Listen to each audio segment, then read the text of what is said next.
Olá, humanos! Nesse canal vamos contar histórias de terror, suspense e nonsense, com sons relaxantes para você ouvir e se arrepiar com os relatos. Não deixe de nos seguir para ajudar na divulgação do canal. Recomendável usar fones de ouvido. Escolha um lugar confortável e vem comigo!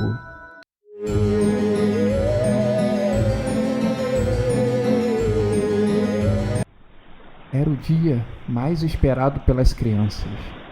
Dia de tirar as fantasias da gaveta e fazer a imaginação fluir, da criatividade, tentar surpreender o amigo com a fantasia mais assustadora possível. Dia da famosa frase: doces ou travessuras?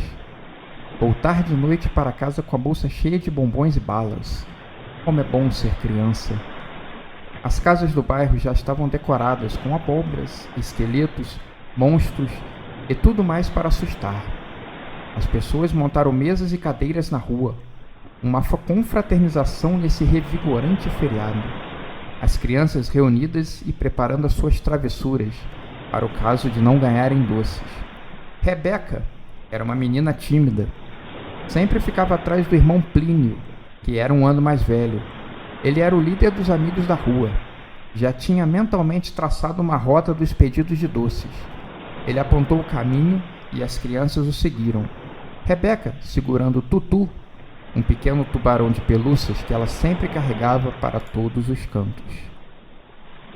As ruas estavam enfeitadas e iluminadas. Era difícil enxergar muito além. Algumas crianças corriam das travessuras que tinham aplicado. Papel higiênico lotava as copas das árvores. Um clima muito gostoso de união. Plínio tocou a primeira campainha. De cara já deram sorte. As crianças receberam um monte de balas de caramelo. Plínio dizia que era fácil saber. Muitas crianças já passaram por essa casa, estão vendo? Não tem nenhum papel higiênico, nenhuma bombinha de mau cheiro. Esses donos deram doces. E as crianças foram seguindo, pedindo os doces. Rebeca percebeu que eles pularam uma casa, que era bastante velha e estava caindo aos pedaços. Estava toda escura e os vidros das janelas estavam em sua maioria quebrados. Era uma casa rústica de 3 andares. Nos bons tempos, deveria ter sido muito linda. A menina se aproximou do irmão e perguntou por que eles tinham pulado aquela casa. O menino respondeu que era a ordem dos pais. O número 8 da Rua das Margaridas deveria ser evitado. Todos os anos aquela casa era evitada pelas crianças, nem para pedirem doces, nem para fazerem travessuras. Era um terreno proibido. Os pais não contavam os detalhes para não assustar as crianças, mas até aquele dia, nenhuma tinha ousado bater na porta daquela casa. O ar de mansão assombrado assustava até mesmo as crianças mais corajosas. Rebeca, e além de quieta, era uma criança curiosa. Assim que o irmão se afastou com as outras crianças, ela foi andando devagar até a casa e percebeu que tinha alguém na janela do segundo andar a olhando. Se fosse outra criança no lugar dela, já tinha saído correndo de medo, mas ela não. Qual o mistério teria escondido aquela casa? Quem era aquela pessoa que estava olhando pela janela? Muitas perguntas e ela precisava da resposta. Ela chegou de mansinho. Antes de bater na porta, se abaixou e pegou uma pedra pontuda no chão. Não teria forças para fazer nada contra um adulto, mas para ela, esse gesto trazia segurança. Bateu na porta, 1 vez, 2 vezes, e esperou que alguém viesse atender. Demorou demais. Quando ela estava prestes a ir embora, a porta se abriu e uma mão sombria, muito branca e gelada, a puxou para dentro. A menina não conseguiu gritar, fora pega de surpresa. Muitas décadas atrás, naquela mesma casa, cresceu uma criança reclusa. Seus pais eram muito rígidos, alinhados com a crença que o mundo lá fora era terrível, e eles prendiam a criança justamente para ensinar valores que eles consideravam puros e que ela não viesse a se corromper. O menino recluso aprendeu com os pais tudo sobre português, matemática, entre outros assuntos pertinentes. Toda a época festiva era um desespero para o menino. Ele olhava pela janela da casa as crianças correndo, brincando, ainda mais quando era a época do Dia das Bruxas. As crianças vinham pedir doces e seus pais a enxotavam de lá. Nunca deixaram seu filho brincar com eles. E ele, com um aperto no coração, via de longe as crianças se afastarem brincando, jogando papel higiênico no seu telhado. Sonhava com um dia em que ele poderia estar ali correndo com elas. A primeira vez que contou esse desejo para os pais, acabou ficando de castigo no quarto. Mas ele não ligava muito. A vida que levava acabava sendo um castigo, de qualquer forma. Mesmo com os anos passando, e ele deixando de ser uma criança e se tornando um adulto, ainda mantinha a chama acesa de poder brincar com as crianças do bairro. Em uma noite chuvosa, seu pai acabou morrendo. Ele se viu sozinho pela primeira vez na casa. Sua mãe tinha ido resolver os problemas para o enterro. Ele não pôde ir. Era uma chance dele conseguir fugir de casa. Mas não fugiu. Alguns anos mais tarde, em uma tarde chuvosa, sua mãe acabou morrendo. Sem saber o que fazer, ele a enterrou no jardim da casa e ficou na dúvida se fugia ou não para o mundo real. A sua vida inteira tinha sido recluso. Estava com muito medo de sair. Não sabia o que o mundo guardava para ele. Quando o dia das bruxas daquele ano chegou, ele, lendo as receitas da mãe, criou uma porção de doces deliciosos. Asas de morcego, cascas de barata, olhos de lagartixa, um líquido viscoso doce que encontrou no porão. Nham, nham, nham! A receita dos deliciosos doces estava pronta. Quando as crianças fossem vir bater na sua porta, ele poderia entregar todas as guloseimas que havia preparado. Quando a noite chegou, ansioso, ele esperou as crianças virem pedir os doces. Mas pela janela, com desespero, ele viu que toda criança que se aproximava da casa ia embora, sem ao menos tocar a campainha. Em um ato alucinado, ele abriu a porta para entregar os doces para as crianças. Elas, assustadas, saíram correndo, e ele correu atrás delas. Quando estava quase alcançando uma dessas crianças, acabou tropeçando e caindo em cima dela. O pobre menino bateu a cabeça e veio a óbito. Um escândalo para a cidade. Depois desse fatídico episódio, nunca mais ouviram falar do antes menino, agora adulto, recluso da casa. Doces ou travessuras? As crianças seguiam batendo a porta de casa em casa. Em quase todas recebiam doces. Em algumas, tinham que apelar para as travessuras. Em um determinado momento, um dos garotos virou para Plínio e perguntou: "Aonde está a sua irmã?" O garoto olhou assustado para trás, para os lados, e nada de avistar a irmã. Logo pensou: "Meus pais vão me matar." E ordenou que voltassem pelo mesmo caminho que eles tinham vindo.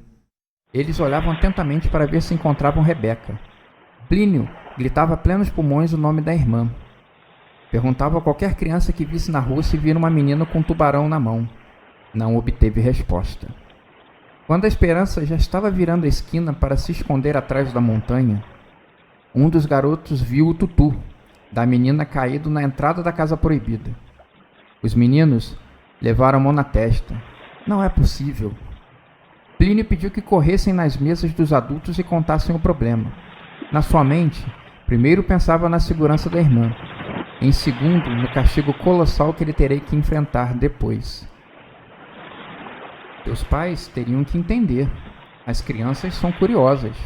Ela quis dar uma olhada na casa justamente por terem falado que era algo proibido. As crianças adoram ultrapassar os limites do permitido. Parece que está no seu DNA. Soprava um vento gelado e Plínio tinha certeza que estava saindo daquela casa maldita. Ela havia engolido a sua irmã. Quando seus pais, junto com outros adultos, chegaram na frente da casa, o semblante era de preocupação e ódio. Iam arrebentar a porta da casa. Uns adultos, sabe-se lá por qual motivo, tinham um machado nas mãos. Ele gritou para qualquer um que quisesse ouvir: "Maldito! Devolva minha filha agora, ou eu vou arrebentar a porta!" E começou uma contagem regressiva. Não foi necessário chegar até o final. A porta se abriu. Todos ali presentes estavam tensos, com medo do que sairia dela. Os adultos em posição de combate, e as crianças com medo e curiosas. Um passo. O ranger da porta. Alívio geral. Rebeca saía da casa carregando uma sacola de doces nas mãos, alegre, comendo um bombom que à primeira vista parecia muito gostoso. Olhou curiosa para todos e falou: "Doces ou travessuras?" Aquela pequena cidade, atrás de uma cordilheira famosa, um ponto turístico muito visitado, o Dia das Bruxas era uma tradição ainda maior que o Dia dos Namorados ou Natal. As pessoas tinham uma veneração enorme pela festa. A cada ano, o prefeito gastava ainda mais dinheiro com a decoração, e sempre que tinha uma eleição na cidade, o tema Dia das Bruxas voltava à pauta. Quem prometesse mais coisas tinha maiores chances de vencer a disputa. Naquele ano não era diferente. Outubro já tinha se iniciado, e com ele um vento gelado que não era incomum naquela época. As pessoas começavam a decorar suas casas: abóboras, fantasmas, vampiros, lobisomens, bruxas e o que mais existir no imaginário popular. O importante é ser assustador e deixar as pessoas de cabelo em pé. Aquela semana estava particularmente assustadora. Uma névoa densa tinha descido na cidade, impedindo que o sol aparecesse. Logo, histórias de vampiros atacando a cidade eram ouvidas, mas nada que parecia ser muito sério. Eram só pessoas bobas que espalhavam boatos. Ainda mais nessa época. Assustar era bem mais importante do que contar a verdade. Um grupo de amigos, sempre os mais valentes, o líder se chamava Tiago, estavam dispostos a colocar essa verdade à prova. Trocaram mensagens e prometeram se reunir à meia-noite na praça principal da cidade. Os boatos falavam que os vampiros se escondiam no orfanato abandonado da cidade. Entre os avisos, ficou constatado que eles precisavam levar crucifixo, alho, água benta, lanternas e um pedaço de madeira pontiagudo. Uma das crianças perguntou: "Aonde vamos conseguir água benta?" Alguém respondeu que era só rezar colocando a mão na água. Não tinha nenhum mistério. As crianças voltaram para suas casas para começarem os preparativos. A noite prometia. Eles apenas tinham que esperar seus pais dormirem e saírem de fininho. Quando a noite chegou, à espreita, um sinistro rastro de maldade, barulhos esquisitos de animais que são abafados pela presença ativa das pessoas durante o dia. Tiago foi vestido de vampiro, coisas que os amigos acharam graça. Estavam todos normais, só ele estava fantasiado. Sem fazer muito alarde e em silêncio, eles caminharam até a entrada do orfanato. Diziam que espíritos faziam morada no prédio abandonado, que uma velha habitava o porão, sentada em uma cadeira de balanço. Era possível ouvir o ranger da cadeira, mesmo com a porta fechada. Boa parte da vidraça nas janelas estava quebrada. Quando o prédio foi deixado de lado muitos anos antes, as crianças começaram a jogar pedras e quebrar os vidros, apontando qual desenho formava com os buracos que faziam. As crianças já haviam explorado o orfanato, mas sempre de dia, e um bom tempo antes da escuridão se abater no prédio. Eles sabiam qual janela eles poderiam levantar e entrar. Um dos meninos não teve coragem, então ele ficou encarregado de vigiar o lado de fora. A qualquer sinal de perigo, ele assobiaria 2 vezes para chamar a atenção. Uma vez dentro do prédio, uma poeira tinha tomado conta do local. As crianças andavam muito devagar, evitando chamar a atenção das criaturas. O menor dos meninos falou algo muito óbvio que tinha passado despercebido. Os vampiros caçam à noite e dormem de dia. Não vamos achá-los agora, eu acho. No fundo, as crianças não acreditavam nos vampiros. Mas vai que, né? Tiago encarava mais como uma aventura. Algo para distrair a mente e sair um pouco do tédio e da monotonia do dia a dia. Um barulho sinistro cortou a noite. O vigia tremeu nas bases com barulho. Deu alguns passos para longe da casa e ameaçou correr. Mas atrelado à sua tarefa, ficou pregado no chão. Lutou contra a vontade de assobiar e dar o fora dali o mais depressa possível. As crianças, dentro do prédio, se assustaram. Tiago teve que tampar a boca de Joaquim, um garoto que estava prestes a dar um grito. Pouco a pouco os garotos foram acalmando, mas suas respirações ainda eram desreguladas, fazendo um barulho alto. O vento saindo de suas bocas levantava um pouco os panos que cobriam os móveis abandonados. Aos poucos, eles foram levantando os panos em busca dos caixões, iluminando e nada encontrando. Conforme eles iam andando pelo prédio, veio a chata sensação de estarem sempre andando em círculos. Eles apontavam os móveis e sabiam que já tinham passado por eles. Depois de muito explorarem o prédio abandonado, eles chegaram a uma escada que dava para o porão. A porta estava fechada. Eles sabiam no seu íntimo que poderia muito bem a história da velha do porão ser real. Um deles pensou ter escutado o ranger da cadeira de balanço. Todos eles ficaram com medo.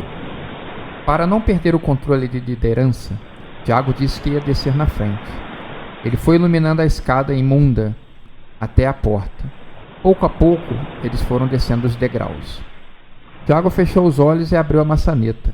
A porta não estava trancada e não viram nenhuma velha. As crianças respiraram aliviadas. Eles exploraram o porão até que uma delas achou um livro antigo, com uma capa muito bonita parecendo reluzir de ouro. Ele levou até uma mesa. Os outros logo fizeram uma roda. "Vamos abrir", disse Joaquim, um dos mais empolgados. O que achou o livro o abriu pela metade. O tempo congelou por um segundo. Do livro saiu uma névoa esquisita e fazendo um barulho assustador. Ela subiu pela porta e quebrou um vidro na parte de cima do prédio. Um deles gritou: "Liberamos o demônio!" Eles ouviram 2 assobios vindo do lado de fora. A balbúrdia agora era sem controle. Tiago corria na frente de todo mundo. Eles queriam dar o fora o mais rápido possível daquele prédio. Chegando do lado de fora, o vigia já tinha corrido. Avisou e saiu correndo. Deve ter visto o vulto voando pela janela, e com razão. Ele correu para salvar a sua vida. Demoraram um pouco para chegarem na praça principal da cidade. Arfando, cansados, fizeram um pacto de segredo e retornaram para suas casas. Cada um morrendo de medo e torcendo para que nada demais venha acontecer no futuro. De nada tinha adiantado ter levado os aparatos contra os vampiros. O mal parecia ser outro. Em casa, Tiago subiu as escadas de fininho. Morava apenas ele e a sua mãe. Era filho único, e seu pai tinha ido embora com outra mulher. Estava no quarto mandando mensagens para seus amigos, contando os ocorridos daquela sinistra noite, quando ouviu um barulho vindo da parte de baixo da casa, mais precisamente da cozinha. Ele saiu do quarto com um colar de alho pendurado no pescoço. No bolso, um saco com água benta. Na cintura, uma estaca de madeira, um crucifixo e uma lanterna. Ele desceu devagar as escadas e chamou: "Mãe? Mãe? Mãe? É você?" E não obteve resposta. Chegando na cozinha, ele acendeu a luz e o que viu quase o fez cair para trás. Sua mãe estava caída, morta no chão. Sangue escorrendo por 2 pequenos furos no pescoço. Tiago sabia que aquela era a marca de ataque de um vampiro. Ele escutou algo babando no pescoço. Ele se virou rapidamente. "Seu Genésio!"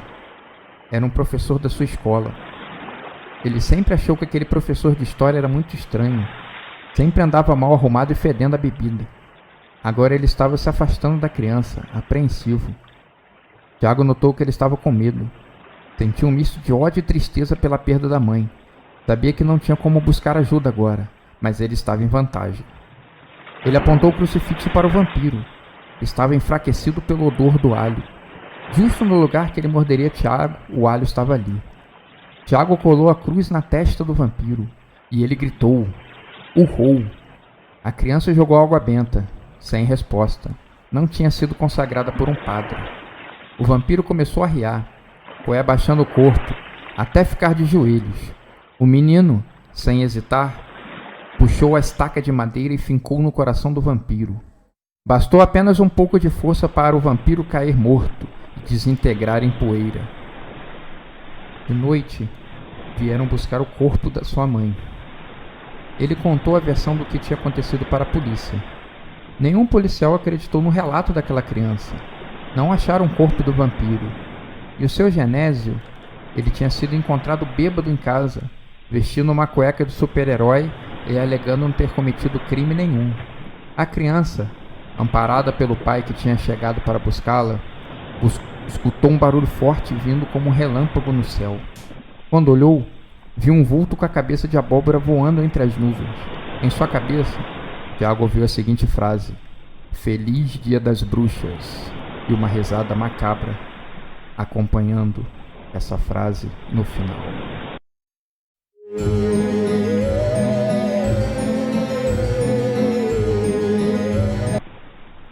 Essa história que meu pai me contava quando eu era criança, até hoje me arrepia.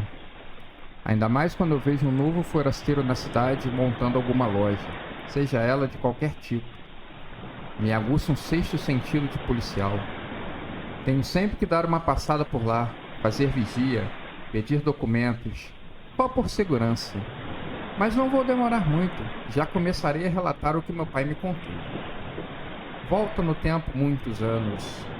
Olha ali, aquele velho que já passou e muito da hora de vestir o seu paletó de madeira, arrastando seu carrinho lotado de doces. Se tem uma coisa que ele sabe fazer, são esses malditos doces. Cada maravilha que eu vou te contar. Seria um crime se ele morresse de uma hora para outra e não deixar o seu livro de receitas ou ensinar pessoalmente alguém. Seria simplesmente um crime. Levaria para o túmulo os melhores doces já fabricados nesse planeta. Todos o chamam de Vovô Tibúrcio. Desde que eu me entendo por gente, ele já era velho. Antes não puxava do pé esquerdo, mas a idade vai chegando. Ele sempre monta sua barraquinha na praça principal da cidade. Monta uma tenda com estacas, como um mini circo. A pessoa toca a campainha, ele levanta um pano que forma uma espécie de porta e deixa a criança entrar, escolher o doce, e depois ela sai para uma segunda porta na parte de trás da tenda. Assim se cria um mistério de qual doce aquela criança comprou. Aguça a curiosidade. O que eu vou contar a seguir está cercado de elementos que podem não ser verdade. Apenas juntando tudo como um fato, recolhemos relatos, papéis e todo tipo de prova do que tinha acontecido naquele dia especial. Então, se acharem que é uma espécie de fantasia ou mentira, paciência. Eu tenho a consciência tranquila e acredito também no relato dos meus colegas, pessoas da minha total confiança. Naquela data de comemoração especial na cidade, o velho estava na sua casa. Ele morava em uma parte afastada da cidade, um casebre imundo e caindo aos pedaços. Ele acordou para mais um dia, quando algo soprou no seu ouvido. É hoje, se prepare. Cabisbaixo, o velho se levantou e pôs-se a preparar os seus doces especiais. Pouco a pouco, ele foi finalizando, dando seu toque especial e enfeitando, cada um mais bonito e chamativo do que o outro. Os doces do velho realmente davam água na boca. Você era capaz de sentir o gosto apenas olhando para eles. Ele chegou na praça arrastando o pé. Atrás dele já se reunia uma porção de crianças fantasiadas. A todo instante, vovô Tibúrcio tinha que pedir que elas se acalmassem. Já já começaria a venda. Com uma paciência de Jó, ele montou a tenda e, satisfeito, tocou a campainha, sinalizando que já estava tudo liberado. Os clientes já poderiam entrar. Uma fila de crianças já tinha se formado na frente da tenda. Os pais distraídos, sentados em mesas e bebendo bastante cerveja. Era um dia de celebração.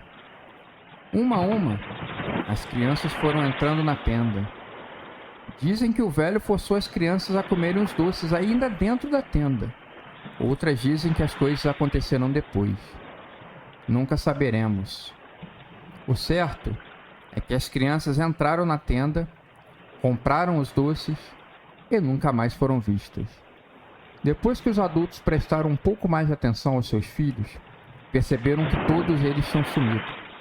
Começou um grande alvoroço na praça da cidade. Correria de um lado para o outro. Chamado pelos nomes das crianças, ligações para a polícia e tudo mais.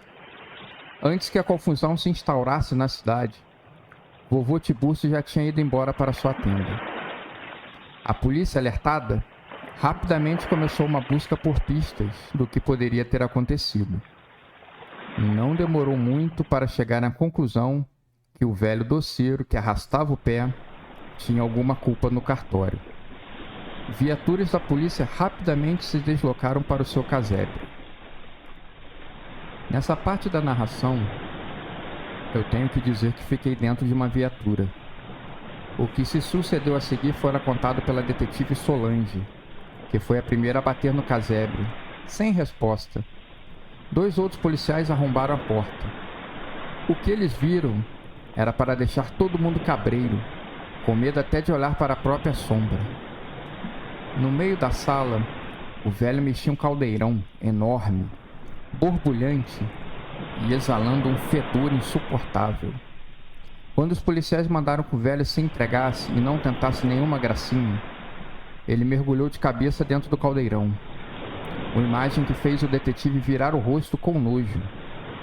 Os policiais poderiam até ter tentado alguma coisa para salvar o velho, mas vovô Tiburcio tinha afundado naquele líquido viscoso, sem dar um grito ou proferir nenhuma lamentação. Uma equipe de peritos fora chamada ao local. A entrada do casebre fechada. Agora que a história fica confusa e complicada até para explicar. Quando a equipe chegou, eles foram buscar pistas do paradeiro das crianças. Não encontraram nada. As pessoas imaginaram que o velho tinha assado as crianças no caldeirão. Mas aquilo seria impossível. O caldeirão era enorme, mas não caberiam muitas crianças. Investigando o líquido, não encontraram nada de humano, nem um pedaço de pele do vovô Tiburcio, nada. Encontraram pernas de sapo, asas de morcego, lagartixas, entre outros insetos colocados ali. A investigação prosseguiu por meses, sem nenhum sinal daquelas crianças. Um ocultista local de nome Pablo tentou explicar que o velho era uma criatura que se alimentava de crianças para poder voltar à sua juventude. Quando as crianças entraram na tenda e comeram os doces, se transformaram através de uma forte magia em insetos variados, fáceis de serem escondidos dentro de um saco. Assim, o velho pôde levá-los embora. As crianças estavam dentro do caldeirão. Quando a polícia saiu da casa para esperar a equipe de resgate, o velho, que agora deveria ter uma aparência bem mais nova, saiu de fininho do caldeirão e se escondeu em algum lugar dentro da casa, esperando a hora de conseguir fugir. Essa explicação convenceu apenas algumas pessoas. Eu fico tentado em acreditar.